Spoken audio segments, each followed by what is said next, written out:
जय श्री ओम नमः सिद्धेभ्यः। प्रणमो अरिहन्ताणं, प्रणमो सिद्धाणं, प्रणमो आयरीयाणं, प्रणमो वज्रायाणं, प्रणमो लोये सवसाहूनम्।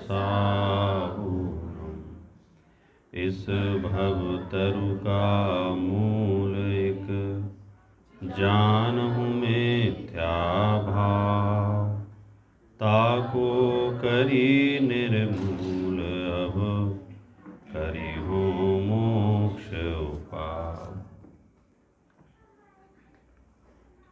कल की हमारी सुबह, दोपहर और सायंकाल में जो, थोड़ा तेज कीजिए भाई, सायंकाल में हमारी जो चर्चा हुई थी, उस चर्चा का केंद्र बिंदु और एक जो मुख्य विषय था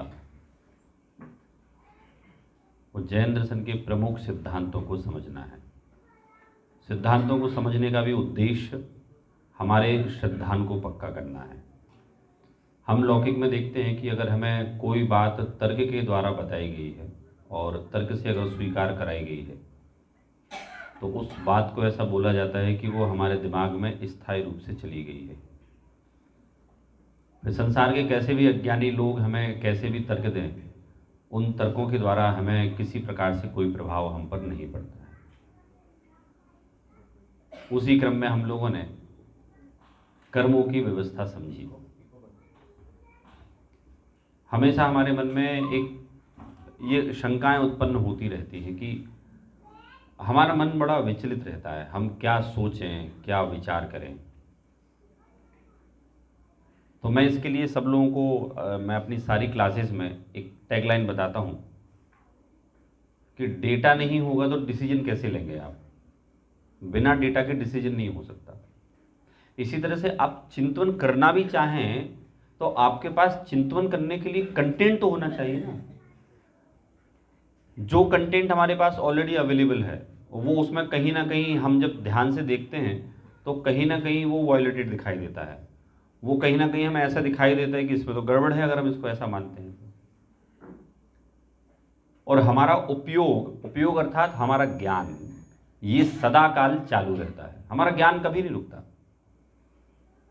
एक सेकंड के लिए भी अगर हमारा ज्ञान रुक जाए तो कहते हैं आप में, आपकी आत्मा में जड़पना आ जाए, तो हमारा ज्ञान एक सेकंड के लिए भी नहीं रुकता। जब हम सोते हैं तो सोते समय भी हमारा ज्ञान बराबर काम करता है। और उसका ज्ञान हमें कैसे होता है कि हमें जो स्वप्न आते हैं वो स्वप्न काय में आते हैं, शरीर में नहीं आते किसी के। जो स्वप्न का स्थान है वो क्या है? आत्मा का ज्ञान है। तो हमारी सारभूत बात यह है कि ज्ञान का होना हमें बहुत आवश्यक है। जिनागम में, पूरे जिनागम में इस बात पर बहुत जोर दिया गया कि आप ज्ञान वाले हैं, ज्ञानवान हैं, परंतु उस ज्ञान का ज्ञान करने के लिए आपको जिनवाणी का अध्ययन करना पड़ेगा। जैन सिद्धांतों को आपको समझना पड़ेगा। नाश्ता वास्ता करा है आप लोग बराबर? कोई थकान मकान तो नहीं कल की? कुछ प्रयोग कराऊं, सो तो नहीं जाओगे आप लोग? हम थोड़ा सा ध्यान करने की मुद्रा में हैं अभी। सुबह कराता मैं तो भूखे थे आप लोग, सो जाते। रात को कराऊंगा तो मैं ही जगूंगा, आप सब सो जाओगे। तो इसलिए मुझे लग रहा है अभी सबसे उपयुक्त स्थान है, समय है उपयुक्त। तो चलिए, एक तो रीढ़ की हड्डी सीधी कर लीजिए सब लोग। एक मुझे वो कॉर्डलेस माइक दीजिए ना, उसमें थोड़ा सा इको कर दीजिए।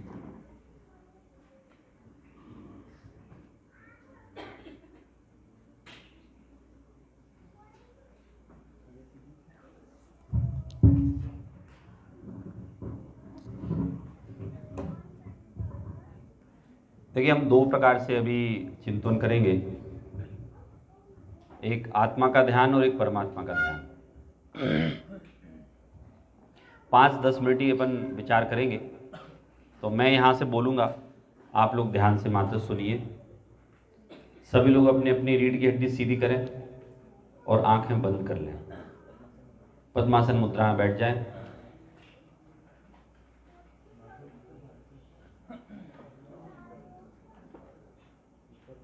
हाँ, मैं यहाँ से ओम बोलूँगा, ओम एक साथ सब लोग बोलेंगे। ओम।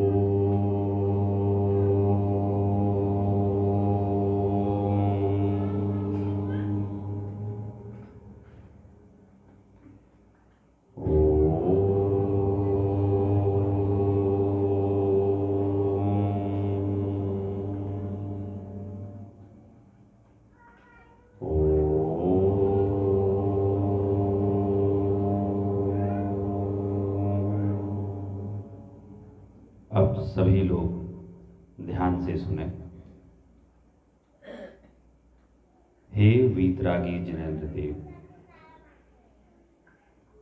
आपकी मुख मुद्रा वीतरागतामय है, ज्ञानमय है। आपको देखने मात्र से मेरे अंतरंग के राग द्वेष स्वतः भाग जाते हैं। आपके बताए हुए मार्ग पर चलकर मैं भी आपके समान बन सकता हूं, ये मैंने आपको देखकर ही जाना। हे वीतरागी परमात्मा, वस्तु का स्वभाव ना तो किसी ने बनाया है, ना कोई मिटा सकता है। ऐसा आपके केवल ज्ञान में आया है।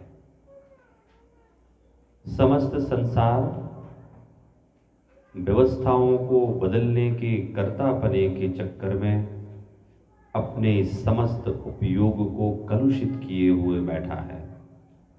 परंतु हे जिनदेव, आपके समक्ष आकर मेरे हृदय के समस्त राग द्वेष ऐसे भाग जाते हैं कि जिस तरह से बलशाली वीर को देखकर कायर शत्रु भाग जाया करते हैं। जिनवाणी में वस्तु की जो व्यवस्था बताई गई है, वह व्यवस्था किसी के द्वारा बनाई गई नहीं है। जैसी व्यवस्था बनी हुई थी, वैसी ही व्यवस्था जिनवाणी में बताई गई है, और उस व्यवस्था को देखने वाले जिनदेव हैं। अहो, इससे सुंदर क्या चर्चा होगी कि अगर मैं अपनी आत्मा को पहचान लूं और अपनी आत्मा को पहचान कर मैं अपने स्वरूप में रमण करूं, तो मैं भी परमात्मा बन सकता हूं। परंतु उस परमात्मा बनने की राह में मेरा ज्ञान है, तो सर्वप्रथम मैं अपने अज्ञान को दूर करूंगा। उस अज्ञान रूपी अंधकार को दूर करने का एक ही उपाय है, जिनवाणी रूपी दीपक। उसके प्रकाश से मेरे अंदर के अज्ञान का अंधकार स्वतः दूर हो जाएगा। चलो, मैंने जिनवाणी के सिद्धांतों का अध्ययन प्रारंभ कर दिया। अब मैं कर्मों की व्यवस्था का विचार करता हूँ। मेरे जीवन में जो भी पुण्य पाप का उदय है, अच्छी बुरी वस्तुएं या संयोग हैं, वह सब मेरे कर्मों का फल तो है। मैंने अपने परिणामों से उन कर्मों को बांधा था। अब मुझे ऐसे परिणाम नहीं करने जिसके कारण मुझे दुख भोगना पड़े। इसलिए हे जिनदेव, मैं आपके चरणों में आया हूँ। मुझे ज्ञान की प्राप्ति हो इसलिए, मुझे आत्मज्ञान की प्राप्ति हो इसलिए, और मैं भी आपके समान एक दिन मुक्त हो जाऊं, यही मेरी भावना है।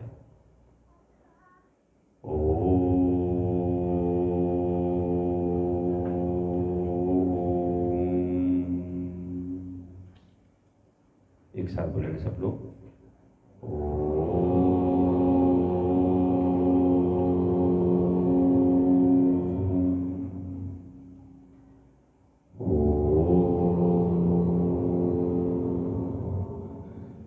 आंखें खोल लीजिए। सभी लोग ध्यान में थे, मैंने देखा। जब मेरा ध्यान पूरा हुआ तब देखा मैंने। ठीक है, चलिए अब हम अपना एक मैंने आप लोगों को एक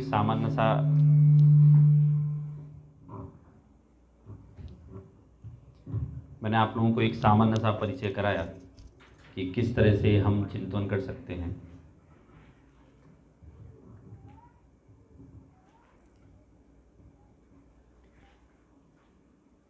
तो हमारे अज्ञान का नाश करना हमारे जीवन का प्रमुख उद्देश्य होना चाहिए। हम चर्चा कर रहे हैं अभी कि किस तरह से हमारे जीवन में कर्मों का स्थान होता है, कर्मों की व्यवस्था होती है। कर्मों की व्यवस्था जो भाग है वो जिनागम में वर्णित विश्व और इसकी व्यवस्था का एक पार्ट है। तो चलिए समझते हैं विश्व और उसकी व्यवस्था क्या है, जिसमें कर्म भी आ जाते हैं। 4 कर्मों का हमारा वर्णन बचा है, वो भी लेंगे हम, और विश्व और इसकी व्यवस्था समझने का प्रयास करते हैं। संसार के जितने दर्शन हैं सारे दर्शन एक बात समान रूप से बोलते हैं, ये सृष्टि कार्य है और इस कार्य का कोई ना कोई कारण अवश्य होना चाहिए।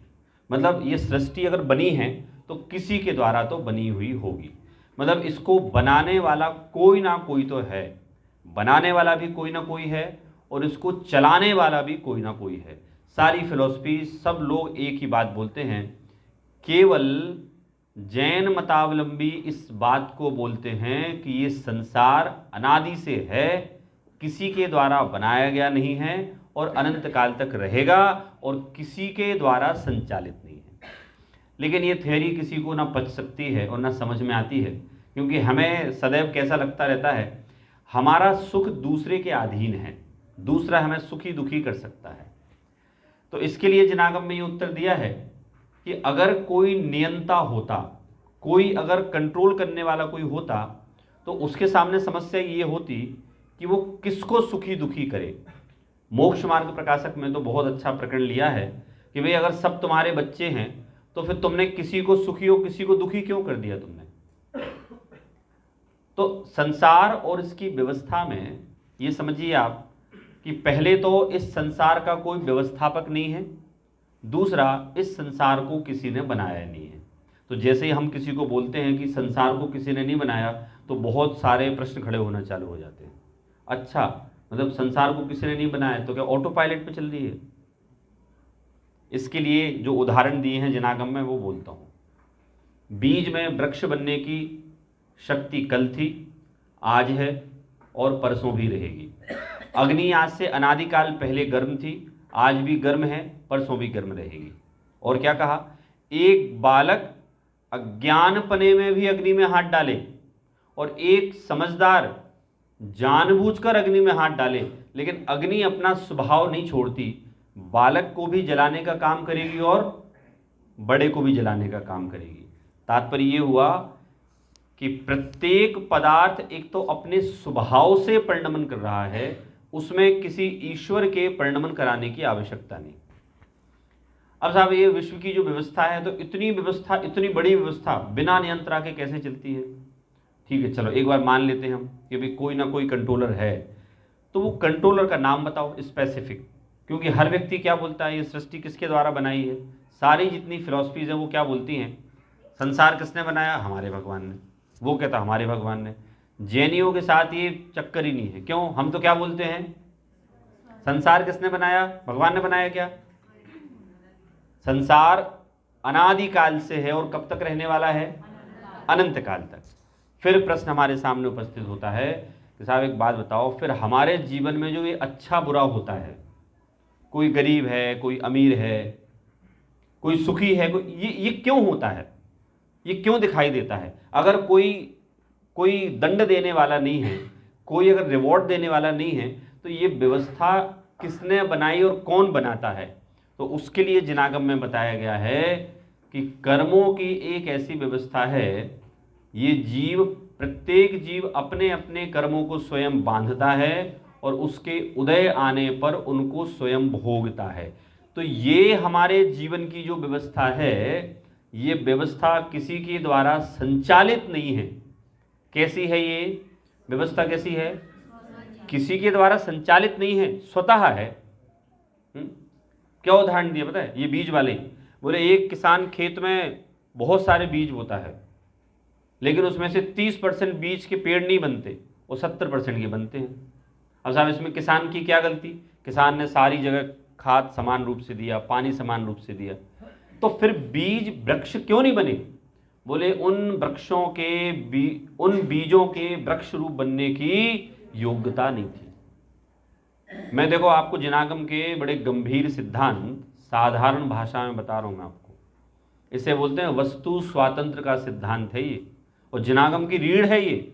अगर वस्तु स्वातंत्र का सिद्धांत जिनागम से हटा दिया जाए तो कर्तावाद का सिद्धांत लाना पड़ेगा, और कर्तावाद के सिद्धांत में तो सारे सिद्धांत ही झूठे हो जाएंगे। क्यों हो जाएंगे? कि भैया पहले तो ये बताओ पृथ्वी किसने बनाई? बोले साहब एक हमारे भगवान ने बनाई, भगवान महावीर ने, आदिनाथ ने। तो उसके पहले पृथ्वी क्या थी? बोले वो किसी और भगवान ने बनाई थी, हमारे पहले वाले ने। तो उनको किसने बनाया? बोले वो खुद बने थे। तो बोले हम भी तो यही कह रहे हैं भैया कि अगर एक सबसे पहले वाले भगवान आपके स्वयं बने थे, तो अगर आप ऐसा मान लो कि ये पृथ्वी स्वयं बनी, तो इसमें मानने में क्या हानि है? दूसरा और क्या बोलता है जिनागम? संसार में एक परमाणु कम नहीं होता, एक परमाणु ज्यादा नहीं होता। याद रखना, पानी की दुनिया में कितनी कमी पड़ जाए, लेकिन ना तो एक पानी की बूंद कम होती है और ना एक पानी की बूंद बढ़ती है। इसे बोलते हैं मात्र पर्याय बदलती हैं। एक बीज था, बीज से वृक्ष बना, वृक्ष को जला दिया, उस जलाने से राख बन गई। वस्तु कभी अवस्तु नहीं होती। मैं थोड़ी सी परिभाषाएं बोलूंगा। कभी भी कोई वस्तु अवस्तु नहीं होगी, अर्थात उस वस्तु का सर्वथा नाश नहीं हो सकता। पर्याय बदलेंगी। तो अनादिकाल से जैसे जितने द्रव्य थे उतने द्रव्य हैं, उनकी पर्याय मात्र बदली हैं। तो पर्यायों को बदलता कौन है? वो पर्याय स्वतः बदलती हैं। फिर एक प्रश्न हो सकता है हमें कि अच्छा ठीक है, चलो मान लिया हमने, फिर ये हमें शक्कर मीठी क्यों लगती है, जहर कड़वा क्यों लगता है? शक्कर मीठी इसलिए लगती है क्योंकि वो पुद्गल के परमाणु ऐसे हैं, और जहर कड़वा इसलिए लगता है क्योंकि वो पुद्गल के परमाणु ऐसे हैं। प्रत्येक पुद्गल के परमाणुओं का अपना अपना स्वभाव है, और वो परमाणु अपने स्वभाव को कभी नहीं छोड़ता। ये जो अभी हम टेक्नोलॉजी देख रहे हैं ना, ये सब पुद्गल का काम है, ये सारी पुद्गल की। और ये कोई आश्चर्यजनक नहीं है। आपने ध्यान दिया होगा या पढ़ा होगा, जितने वैज्ञानिक लोग टेक्नोलॉजी की खोज कर रहे हैं, सारी की सारी कॉपी है। चाणक्य बोलते थे कि बोले प्रकृति से अच्छा कोई भी वैज्ञानिक नहीं है। आप देख लो, प्लेन का कंसेप्ट चिड़ियों से आया। अच्छा, वो लोग कम्युनिकेट करते थे आपस में, जब वैज्ञानिकों ने ये देखा कैसे करते हैं, बोले तरंगों के थ्रू करते हैं, बोले तो वो तरंग ले आए। तो जो भी कॉपी हो रहा है वर्तमान में, सारा का सारा प्रकृति से हो रहा है। कहने का तात्पर्य यहाँ ये है कि संसार की वस्तुएं ना तो उत्पन्न होती हैं ना नष्ट होती हैं, मात्र उनकी क्या बदलती हैं? पर्याय। और उन पर्यायों को बदलने वाला कोई कंट्रोलर नहीं। अगर मान लो मैं ऐसा बोलता हूं कि आप लोगों को यहाँ के प्रोग्राम की व्यवस्था सौंपी गई, तो आप में से कौन चाहेगा कि यहाँ की व्यवस्था अव्यवस्थित हो जाए? कौन चाहेगा? बोलो आप मुझे। और अगर अव्यवस्थित हो गई तो आप क्या बोल दो? अब सौरभ जी इतनी अव्यवस्था तो चलती है। हम क्या कहेंगे? नहीं नहीं साहब, अगर कोई व्यवस्थापक है तो व्यवस्थापक का नियम क्या है? व्यवस्थापक का कार्य क्या है? व्यवस्था को कैसे बनाना? अच्छे से। तो अगर संसार की कोई व्यवस्था करने वाला है तो उसकी क्या ड्यूटी है? कोई भी दुखी ना रहे, सब कैसे रहें। लेकिन हम क्या देखते हैं संसार में? क्या देखते हैं हम? बहुत सारे लोग सुखी दिखाई देते हैं और बहुत सारे लोग, तो क्यों दिखाई देते हैं? तो उसके लिए हमारे यहाँ आया है कि साहब प्रत्येक जीव के अपने अपने परिणामों के द्वारा जो बांधे हुए कर्म हैं, उन कर्मों के द्वारा ये जीव सुखी दुखी दिखाई देता है। तो कल हमने कितने कर्म पढ़े? 3 हुए। चौथा कौन सा होना था हमारा? अंतराय कर्म होना था। चलिए अंतराय कर्म निकाल लीजिए, मैं यहां निकाल लेता हूं। भूमिका बताता हूं साहब। बहुत सी बार अपन देखते हैं कि हमें लाभ होने वाला होता है, लेकिन लाभ होते होते हमें होता ही नहीं है। अच्छा, लाभ केवल देखो, जब भी मैं लाभ बोलूं ना, तो कोई पैसे का लाभ नहीं होता। दिमाग में क्या है पता है? बड़े आदमी की डेफिनेशन क्या है पता है? जिसके पास पैसा हो, मतलब ज्ञान किसी के पास ज़्यादा हो तो आप उसे बड़ा आदमी मानते ही नहीं हो, जबकि ज्ञान को भी धन कहा है। तो साहब लाभ, लाभ किसी प्रकार का भी हो सकता है, शक्ति लाभ हो सकता है, धन का लाभ हो सकता है, कोई सा भी लाभ हो सकता है। अब साहब ये अंतराय कर्म का जो उदय है ना, इस अंतराय कर्म के उदय का क्या काम है कि जैसे रसोई घर में मिठाइयाँ रखी हो, वो बाहर एक चौकीदार बिठाओ, वो मिठाइयाँ ना खाने दे आपको। ऐसा हुआ है आपके साथ? तो जब हम बच्चे थे तो कहीं शादी आदि होती थी तो बच्चे थे खूब मिठाई खाते थे, तो बाहर कोई बैठ जाता था, अंदर नहीं जाने देता था वो। ऐसे अंतराय कर्म क्या करता है? अंतराय, अंतराय मतलब बाधा। वो क्या करता है? आपको बाधा पैदा कराता है, काय में? दान में, लाभ में, भोग में, उपभोग में। अब साहब ये कैसे पता चलेगा? तो बता देते हैं आपको। इस जीव का भोजन घर में आने का तो बहुत उदय है, लेकिन उस भोजन को भोग का उदय नहीं है, क्योंकि भोगांतराय कर्म है। तो पूरा घर दाल बाटी चूरमा खाता है, पसंद है ना आप लोगों को दाल बाटी चूरमा? नहीं मेनू चेंज करूं? हाँ ठीक है, हमारे इंदौर में आज संडे है ना, तो इसलिए मुंह से संडे को दाल बाटी निकलती है। चलिए, तो भाई पूरा घर तो बैठ के बढ़िया बढ़िया पकवान खा रहा है, माल खा रहा है, जलेबी खा रहा है, और इधर जो घर के मुखिया हैं सेठ जी, वो बैठ के दाल का सूप पी रहे हैं, वो भी एक एक चम्मच। तो वो रोज बोलते हैं सबसे, बहुत बढ़िया, मेहनत करके मैं लाया, मजे तुम लोग करो। तो बच्चे बोलते पापा इसमें हमारी क्या गलती? इट इज योर डेस्टिनी, आपका भाग्य है। तो ठीक है भैया, खाने तक सीमित होता मान जाते।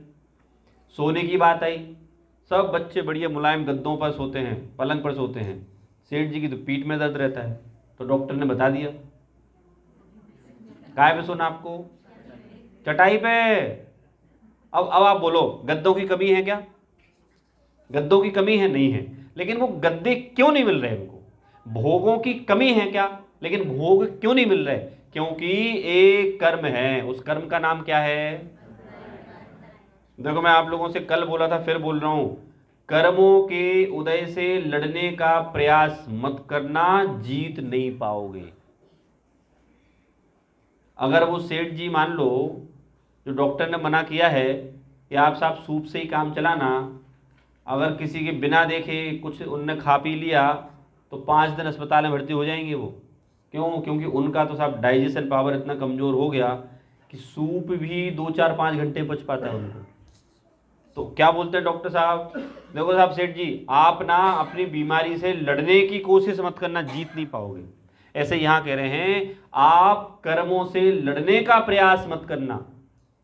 कल वो मैं ज्योतिष बना था ना, ज्योतिष, तो मैंने एक समस्या बताई थी सबको, क्या कि साहब मैं सबके साथ बहुत अच्छा करता हूं, लेकिन कोई मेरा यश ही नहीं गाता, कोई मुझे क्रेडिट ही नहीं देता। तो यश लाभ अंतराय कर्म को उदय समझ लो। आप सब बढ़िया करते हो, अच्छा कुछ लोग कुछ नहीं करते, कुछ लोग कुछ नहीं करते और उनको यश मिल जाता है। तो चलिए, अंतराय कर्म क्या बोलता है कि साहब मैं आपको लाभ नहीं होने दूंगा। एक घर में रहकर अलग अलग व्यक्तियों का अलग अलग अंतराय कर्म का उदय हो सकता है। ये एक घर में जितने लोग रहते हैं ना, तो ये तात्पर्य बिल्कुल नहीं कि समान रूप से वस्तुएं हैं, तो उन समान रूप से वस्तुएं होने पर उनको लाभ भी वैसे ही मिले। घर के प्रत्येक व्यक्ति को प्रत्येक वस्तु का अपने कर्म के उदय के अनुसार ही अनुभव होगा। ये तो सब लोगों को फीलिंग है कि नहीं है? प्रत्येक व्यक्ति को अपने कर्म के उदय के अनुसार ही उसका अनुभव होगा। तो अंतराय कर्म के यहां भेद दिए हुए हैं। हाँ देखिए लिखा है यहां ऊपर, पीछे जाइए, दान लाभ भोग उपभोग में जो बाधा डाले वो अंतराय कर्म है। जो बाधा डाले, काय में बाधा डाले? अब आप कहो बहाने बनाओ, बिल्कुल पंडित जी सही कह रहे हो आप, हम वो जो दान नहीं दे पाते ना, तो वो दान अंतराय कर्म का उदय इसलिए हम नहीं दे पाते। देखो ये तो बहाना है ना। वो दान अंतराय कर्म जो रहता है ना, वो एक अलग कैटेगरी का है। वो क्या करता है कि आपको दान देने के भाव हैं, लेकिन कुछ ऐसा बनाव बन रहा है हर बार कि आप नहीं दे पाते हो दान।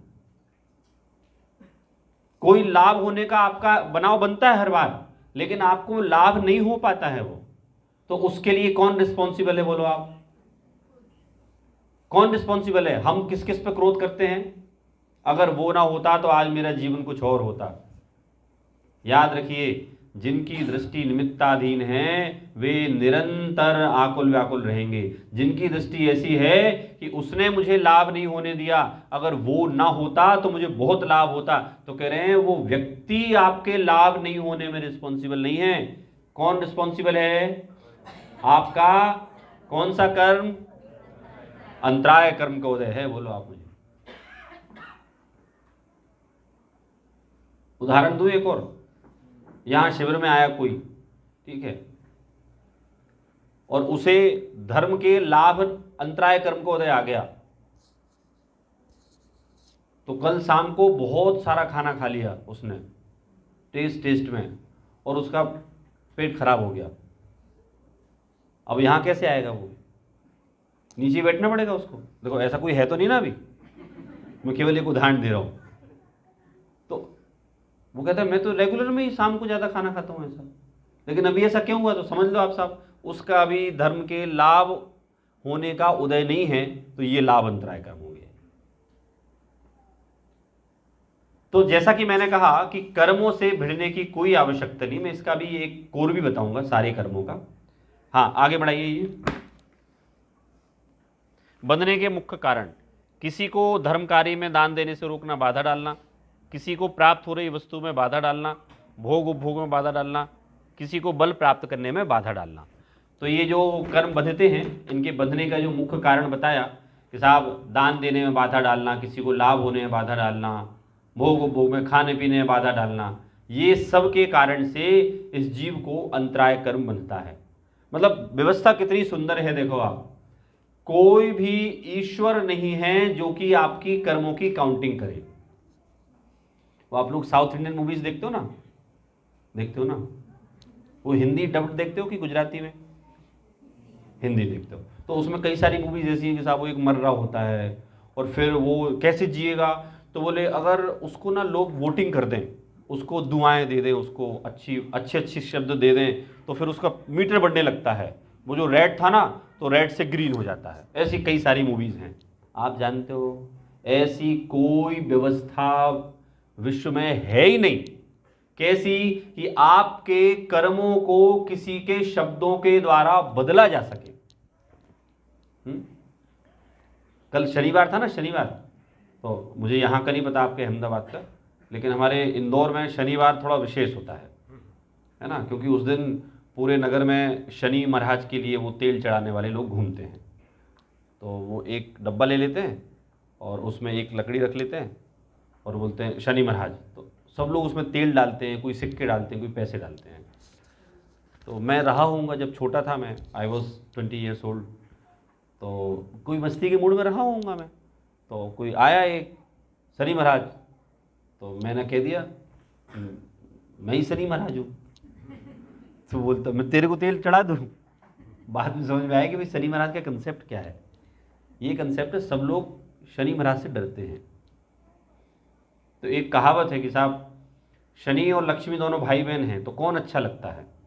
एक बार डिबेट हुआ कौन अच्छा लगता है, तो कहावत आई, मतलब निर्णय आया कि साहब लक्ष्मी जी आती हुई अच्छी लगती हैं और शनि जाते हुए। हमारे यहाँ व्यवस्था अलग है। क्या कह रहे हैं? आपके कहने से ना लक्ष्मी आएंगी ना जाएंगी, ना शनि आएंगे ना जाएंगे। मतलब मैं ये बोल रहा हूं, निश्चिंत आराम से होकर बैठने वाली व्यवस्था है। रात में एक भी ऐसा कारण नहीं बनेगा चिंता का जो आपको सोने ना दे। एक बार आपको ये वस्तु की व्यवस्था समझ में आ जाए, वस्तु की व्यवस्था समझ में आने पर आपको रात को नींद अच्छे से आएगी। आज अधिकतर लोग इंसोम्निया से पीड़ित हैं, नींद ना आने की बीमारी से। क्यों पीड़ित हैं? अरे भैया दिमाग में इतना कचरा लेके रखोगे तो वो तो नींद नहीं आएगी, ऐसे ही होगा। पुराने जमाने के में कैसे व्यापार होते थे, 5 बजे दुकान बंद हो जाती थी। 5 बजे दुकान बंद, लड़का भी घर आ गया, पिताजी भी आ गए, सब आ गए, सबने शाम को भोजन कर लिया। और जब सोते सोते तक 8-9 बजे तक वो दुकान की स्मृतियां उनकी ना विस्मृत होने लगती थी। लेकिन अब आज क्या करता है आदमी,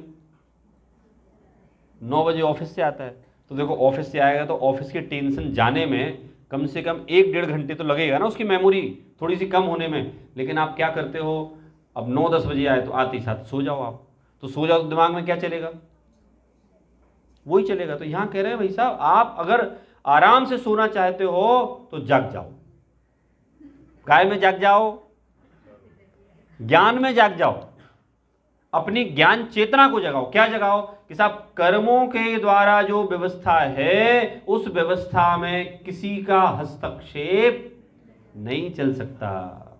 देखिए एक बढ़िया बात बताता हूं मैं आप लोगों को, अधिकतर हमारी युवा पीढ़ी के साथ क्या समस्या है, ये ऐसा बोलती है कि साहब हमें धर्म करने में कोई इंटरेस्ट नहीं है, क्योंकि हम काफ़ी सारे धर्मात्माओं को देखते हैं तो वो तो हमें क्रोध करते दिखाई देते हैं, वो तो ऐसे दिखाई देते वैसे दिखाई देते हैं।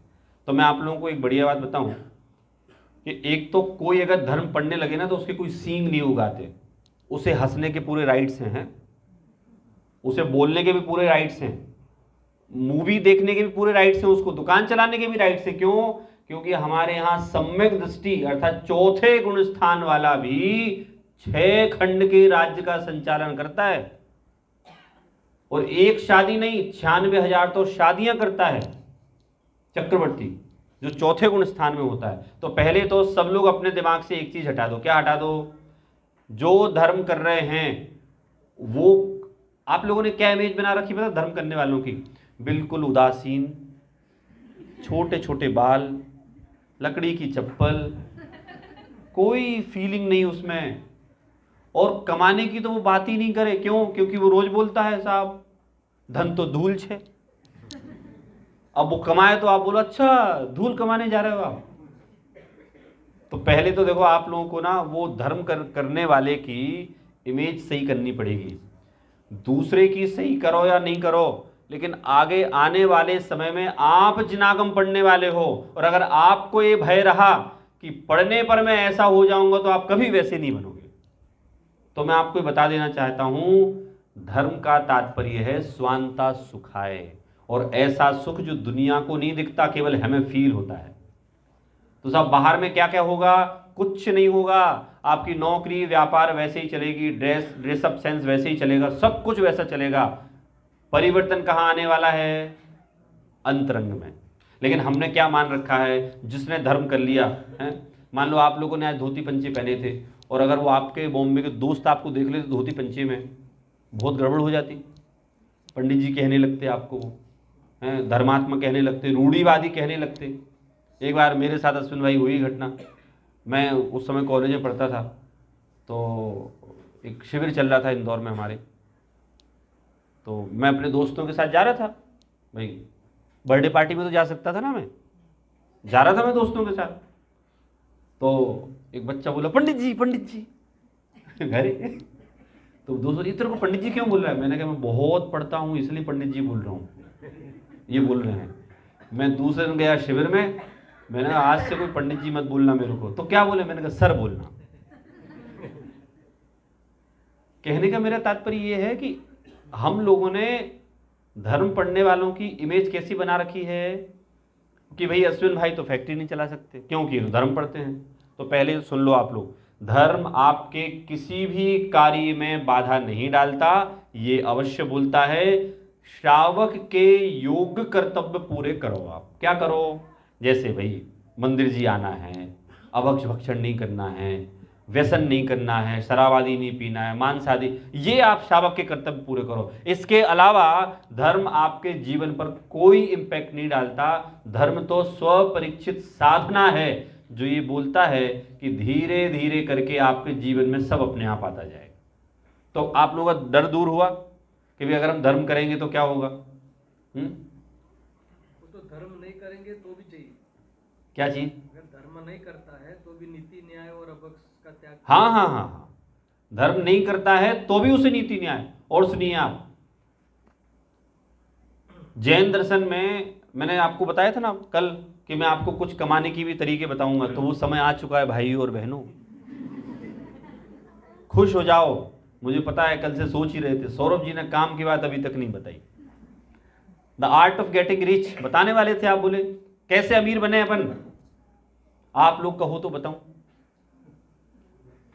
बोलो बोलो बोलो, नहीं बताऊं? हाँ, ये आर्ट ऑफ गेटिंग रिच बताता हूं मैं, सुनिए। याद रखना, मैं विषय एक एक छोड़ते जा रहा हूं, इनको पूरा करूंगा, क्योंकि अपनी कौन सी मूवी चल रही है? 2022 की मूवी चल रही है, वो 1960 की सीधी सीधी नहीं चल रही है। और मैं जोड़ूंगा, सारे सीन याद हैं, चिंता मत करो। है मुझे कहाँ से कौन सा सीन फिर बताना वो बताऊंगा मैं। चलिए, तो मैं बताने वाला हूं आपको आर्ट ऑफ गेटिंग रिच, कैसे पैसे वाले बना जाए। पहली बात तो मैं आपको बता दूं, सब लोग दिमाग से एक बात निकाल दो कि बेईमानी से पैसे वाले बनते हैं। आप पिछले 100 साल का इतिहास उठा के देख लो, कोई भी अरबपति करोड़पति बेईमानी से नहीं बना, क्योंकि जो बना वो उसके नाम ही आपको पता नहीं है। जो बेईमानी से बनते हैं उनके नाम नहीं पता आपको, जो बने हैं वो बेईमानी से नहीं बने। क्यों नहीं बने? क्योंकि सिस्टम ऐसा बना दिया गया है, आप टैक्स पे करोगे तो आप अपने आप को पैसा वाला दिखा सकते हो, अगर पे नहीं करोगे तो हम ईडी आएगी आपके यहाँ। आजकल वो था ना गब्बर सिंह का डायलॉग, सो जा नहीं तो गब्बर सिंह आ जाएगा। आजकल नया डायलॉग आ गया, ईडी आ जाएगा। तो यहां कह रहे साहब, आपको अगर निश्चिंत रहना है तो क्या करना पड़ेगा आपको? आपको अपने जीवन में एक तो ईमानदारी से काम लेना पड़ेगा। जिनागम कितना महान है, मैं आपको थोड़ी सी सैंपल दे रहा हूं। जिनागम बोलता है, आप भारत देश में रहते हैं तो आपको राष्ट्रभक्त होना चाहिए। पता है, हमारा जिनागम ये बिल्कुल नहीं सिखाता कि आप इस देश में हैं, इस समाज में हो और आप इसके लिए कुछ करें नहीं। राष्ट्रभक्त होने का है हमारे यहां कि आप जिस देश में हैं उसके कर्तव्य हैं आपके प्रति। फिर और क्या कहा? राजा का टैक्स समय पर दें। अब वो राज सिस्टम तो रहा नहीं, लेकिन ऐसे देखो तो सिस्टम वही है। हमारे जो राष्ट्रपति हैं वो राजा हैं, जो प्रधानमंत्री हैं और जो उनके मंत्री हैं वो सब मंत्री हैं, सिस्टम वही है। तो क्या कहा हमारे चरणान योग में? एक श्रावक अपने राजा का टैक्स चुकाए समय से। अब आप मुझे बताओ, जहां दूसरों को यह शिक्षा दी जाती है कि टैक्स बचाए बिना पैसे वाला नहीं बन सकता, हमारा जनागम क्या बोल रहा है? आप ईमानदारी से काम लो, आप इथिकली काम करो, टैक्स पे करो, देश की रक्षा करो, सेवा करो। तो ये अगर हम इस तरह से जो सिद्धांत हमारे जीवन में आ रहे हैं, तो हमारी बात चल रही है कि सब आर्ट ऑफ गेटिंग रिच, हम अमीर कैसे बने। तो आप दिमाग में से ये बात निकालो कि बेईमानी से कभी कोई अमीर बन सकता है? कोई नहीं बन सकता। ये मैं एज अ वेल्थ मैनेजर बता रहा हूं आपको। मैं टाटा 1945 में 45 करोड़ का टैक्स भरता था, आज 45,000 करोड़ का भरता टाटा ग्रुप टैक्स। एक किराने वाला उस समय 45 रुपए का नहीं भरता था, वो आज भी नहीं भरता, वो इसलिए किराने वाला है। समझ गए आप?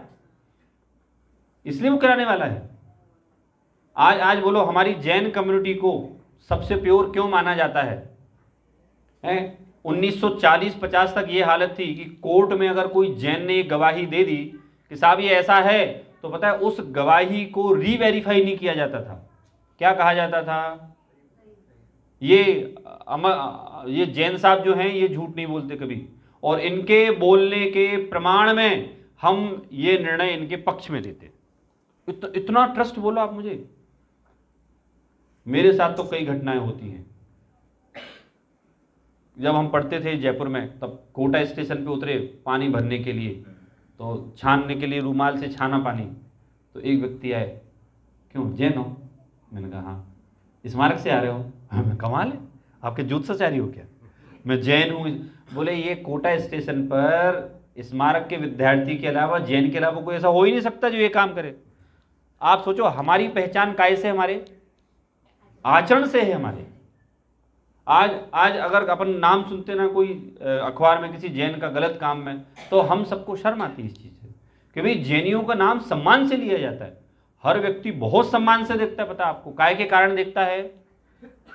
अब आप लोग सोच रहे होगे आप आर्ट ऑफ गेटिंग रिच तो बताओ, बता देते ना। सुनो, आपके व्यापार में जब आपकी इमेज क्लियर रहेगी तो आपसे लोग जुड़ेंगे कि टूटेंगे? लोग आप पर विश्वास करेंगे कि नहीं करेंगे? हैं? 5-6 साल पहले चाइना के बहुत मोबाइल चलते थे, और कैसे मोबाइल पता है? वो ये बड़े बड़े मोबाइल, 5-5 हज़ार में, और उनका वॉल्यूम इतना तेज कि क्या बताएं, स्क्रीन इतनी बड़ी, और ब्रांड वो आते थे 5 हज़ार के, ब्रांडेड आता था 25 हज़ार का। कहाँ गए वैसे मोबाइल वो, अब दिखते हैं क्या आपको? ऐसे ही कहा है, चोरन के पुर ना बसें, बेईमानों के गांव नहीं बसा करते हैं। और हमारा जिनागम का चरणानी योग आपको ये बता रहा है कि आप अपने जीवन में जितने स्वच्छ साफ रहेंगे, ईमानदार रहेंगे, तो आपको यश रूपी पैसा मिलेगा, मतलब यश रूपी धन मिलेगा। उसके अलावा जो लोग आपसे जुड़ेंगे तो आपका व्यापार बढ़ेगा। और तीसरी सबसे बढ़िया बात, जब आप स्वाध्याय आदि करेंगे तो आपके मन में संतुष्टि का भाव आ जाएगा, तो थोड़ा पैसा ही आपको बहुत दिखेगा। नहीं आई बात समझ में? फिर से बोल रहा हूं मैं, देखो, आर्ट ऑफ गेटिंग रिच में doesn't mean that you have earn lots of money. बहुत ज्यादा पैसा थोड़ी कमाना है पैसा वाला बनने के लिए। मैं गलत बोल रहा हूं क्या? पैसा वाला बनने के लिए बहुत सारा पैसा नहीं कमाना है। पैसा वाला बनने के लिए हमें ज्ञान एकत्रित करके जितना है उतने में संतुष्ट होकर हम पैसे वाले बन सकते हैं। देखो साहब, बॉम्बे में तो रह के पैसे वाला बनना बड़ा मुश्किल काम है, बहुत मुश्किल काम है। क्यों? आपका कंपटीशन पैसे वाले बनने में किससे है भाई? मुकेश जी से है, हैं? अब मुकेश जी से पीछा करते करते तो आपकी पीढ़ियां निकल जाएं, आप पीछे नहीं कर पाए, क्योंकि उनके तो पापा दे गए। अब उनके पापा से पूछना पड़ेगा, साहब आपने कैसे कमाया? तो नहीं बोला, मुझे क्या पता। मैं कई सारे बड़े आदमी इंटरव्यू लेता हूं, मैं ऐसे ही बैठता हूँ, बाबूजी आपने इतना पैसा कैसे कमाया, कहाँ तक पढ़े? बेटा मैं दूसरी तक पढ़ा। हाँ, दूसरी तक, बस। अच्छा, और आपकी कंपनी में कितने लोग हैं? मेरी कंपनी में 40 तो सीए लगा रखे मैंने, 20 MBA हैं, और टोटल 400 कर्मचारी हैं। अच्छा, दूसरी तक पढ़े आदमी और इतने पढ़े लिखे लोगों को रखा है।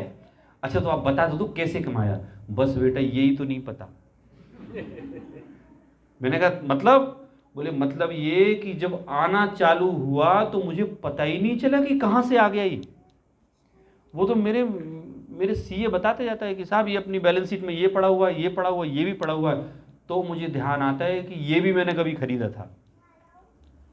मैं कई लोगों के इंटरव्यू लेता हूँ, मैक्सिमम लोग अकेले मेरे से यही बोलते हैं, सौरभ जी हमें नहीं पता ये धन कहाँ से आया। अच्छा, मैं कई सारे बर्बाद लोगों से ही पूछ लेता हूँ, जो लोग, कई सारे लोग जो बर्बाद हो जाते हैं ना, उनसे ही पूछता हूँ क्यों, कैसे निपटे? नहीं पता। वो भी यही बोलते नहीं पता। क्यों साहब नहीं पता? बोले पता ही नहीं चला कि कब पैसा चला गया। होता है ना, आप लोग की जेब में पैसा हो तो खर्च हो जाता ना आपसे, तो ऐसे ही किसी को बहुत सारा पैसा हो वो भी अपने आप चला जाता। लक्ष्मी आपके बुद्धि रहने ना रहने से नहीं रहती और ठहरती। उस लक्ष्मी की उस समय रुकने की योग्यता हो तो आप भगा दो तो नहीं भागे, और अगर योग्यता ना हो तो आप बुला बुला के रह जाओ तो वो नहीं आए आपके पास। इसे बोलते हैं सहज व्यवस्था। तो मेरी बात चल रही थी, सारे बीरबल राजा होते। हाँ, अगर बुद्धि से पैसा कमाया जाता होता तो सारे बीरबल राजा हो जाते वो, है? एक कहावत थी, है इंग्लिश की, without luck ability is nothing. सुनी होगी आप लोगों ने। बिना भाग्य के योग्यता कोई काम नहीं करती आपकी। तो हम पैसे वाले बनने की बात कर रहे हैं, तो भाई हमें पैसा वाला बनने के लिए पैसा कमाना आवश्यक है क्या? बोलो आप लोग, पैसा वाला बनने के लिए पैसा कमाना आवश्यक है क्या? अरे बोलो। आप कंफ्यूज हो गए, पता है आप लोग।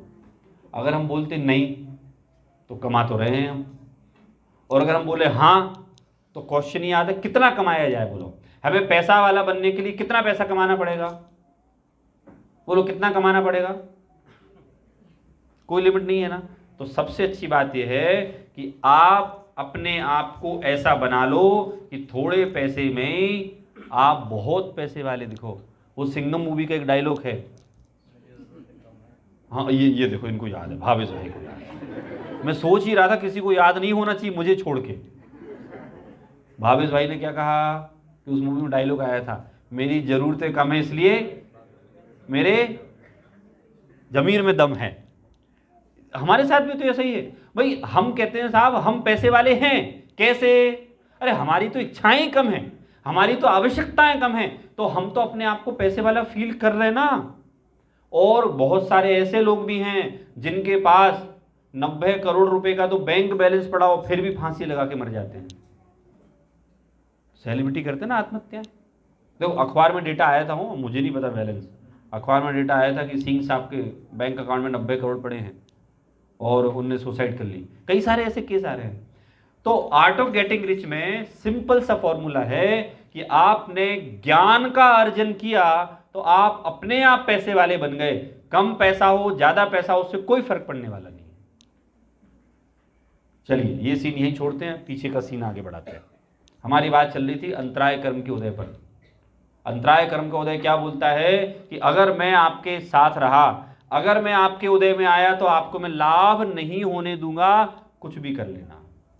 उससे बचने के उपाय क्या बताए साहब? साहब आप किसी के इनमें बाधा मत डालो, आप लाभ में, दान में, भोग में बाधा मत डालो। कोई कहीं दान दे रहा है ना, आप टोको मत उसको मोटिवेट करो, आप रोको मत उसको। घर में अगर मान लो पति दान दे रहा तो पत्नी उसको बोले हाँ साहब दो ना, अपने पास व्यवस्था है, देना चाहिए, रोके ना। क्योंकि रोकने में आपको भी अंतराय कर्म का बंध बनेगा और वो बंध बनने से आपको भी वैसा उदय में आने वाला है। इस तरह से अंतराय कर्म का वर्णन हमारा पूरा हुआ। आगे देखते, आगे निकालिए। कौन सा कर्म आया? एक मिनट में इधर खोल लूंगा। देखिए वेदनीय कर्म के संबंध में पंडित बनारसी दास जी ने एक छंद लिखा है, जैसे काहू चंडाली जुगल पुत्र जनेतिनी, एक दियो बामने के एक घर राख्यो है। बामन कहाय चंडाल कहायो तिनी मध्य मास भाख्यो है, बामन कहायो तिनी मध्य मास त्याग कीनो। ऊपर नीचे लाइन है। क्या मतलब इसका? एक चांडालनी, चांडालनी जानते हैं आप लोग? चांडाली मतलब भूतनी नहीं होती है। चांडालनी मतलब वो जो शमशान में जो व्यक्ति अरेंज करता है ना, लाशों को जलाने का काम करता है, तो उसे हिंदी भाषा में उसे चांडाल बोलते हैं। वो कोई बुरा आदमी नहीं होता है ना, वो तो क्या करे, उसकी आजीविका है। तो उसकी पत्नी जो होती है उसको चांडाल की पत्नी क्या कहलाएगी? चांडाली। तो बनारसी दास जी ने कहा है, जैसे काहू चंडाली जुगल पुत्र जनेतिनी, जुड़वा पुत्रों को जन्म दिया। लेकिन पता है वो चांडाल बेचारा बहुत गरीब रहता है। क्यों रहता है? कि देखो वो ये इच्छा कर नहीं सकता रोज मरे आदमी, वो मेरे मजे रहें, रोज तो मरते नहीं। जितने लोग आते हैं तो क्या होता है कि जो उनके कपड़े रहते हैं, जो सामान रहता है, वो मिलता है, उससे उसका काम चलता है। बहुत गरीब। तो साहब 2 बच्चे पैदा हो गए एक साथ, जुड़वा। तो चांडाल बोला कि साहब मैं तो 2 को नहीं पाल पाऊंगा। उसी समय किसी का बच्चा मरा, ब्राह्मण का, और वो वहाँ आए शमशान में। तो चांडाल लेगा, देखो साहब मेरे यहाँ 2 बच्चे हुए हैं, आपके यहाँ मर गया, आप घर ले जाओ, बोल देना कि साहब ये जो था ना मरा नहीं था, जिंदा था। बढ़िया। अब चला गया, एक बच्चा कहाँ चला गया? ब्राह्मण के यहाँ, और दूसरा कहाँ रह गया? तो कहा कि एक चांडाली ने 2 बच्चों को जन्म दिया, चंडाल कहायो तिनी। उस चंडाल ने, चंडाल क्यों कहलाया वो? क्योंकि उसने कैसा आचरण किया? चंडाल जैसा। तो उसमें है कि तिनी मध्य मास भाख्यो है, उसने शराब का और मांस का सेवन किया, चंडाल कहलाया। और जो ब्राह्मण कहलाया वो कैसे कहलाया? क्योंकि उसने जनेऊ पहनता है वो, ठीक है, जनेऊ पहनता है और वो मध्य मास नहीं खाता है। अब क्या हुआ साहब कि इस बालक को जब ये 20-25 साल का हुआ, ब्राह्मण का बालक, तो इसको कोई बीमारी हुई, डॉक्टर के पास ले गए। तो डॉक्टर ने कहा साहब ये जो बीमारी है तो जेनेटिक है, जेनेटिक समझ गए ना? ये साहब ये तो साहब ब्लड से आई है ये। अब साहब सेठ जी का तो ब्लड है ही नहीं, वो तो ब्लड चांडाल का है। और उधर उसको भी बीमारी हुई, वो जो चांडाल था, मतलब चांडाल का बच्चा था। तो अब यहां कह रहे हैं, डॉक्टर कह रहे हैं कि साहब इन दोनों का सोर्स एक है, दोनों का डीएनए एक है। किसका? ब्राह्मण और चांडाल दोनों का डीएनए एक है। मतलब ये है अगर मातृत्व की अपेक्षा देखा जाए तो वो जो दोनों सेम है। यहां 2 कर्म हैं, साता वेदनीय, असाता वेदनीय। दोनों का जो सोर्स है ना, साता असाता का, वो वेदनीय है। अब इसमें अध्यात्म निकालते हैं थोड़ा सा कि साहब पुण्य पाप फल माही हरख बिल को मत भाई, यह पुद्गल पर जाए उपजे बिन से फिर थाई। आप पुण्य पाप के फल में ना तो हर्ष करो ना दुखी हो, क्योंकि ये दोनों काय की पर्याय हैं? पुद्गल की। दोनों वेदनीय का काम है। अब चलिए, ये तो हमने समझा एक सिद्धांत। अब हम इनका काम समझते हैं कि साहब ये वेदनीय करते क्या हैं।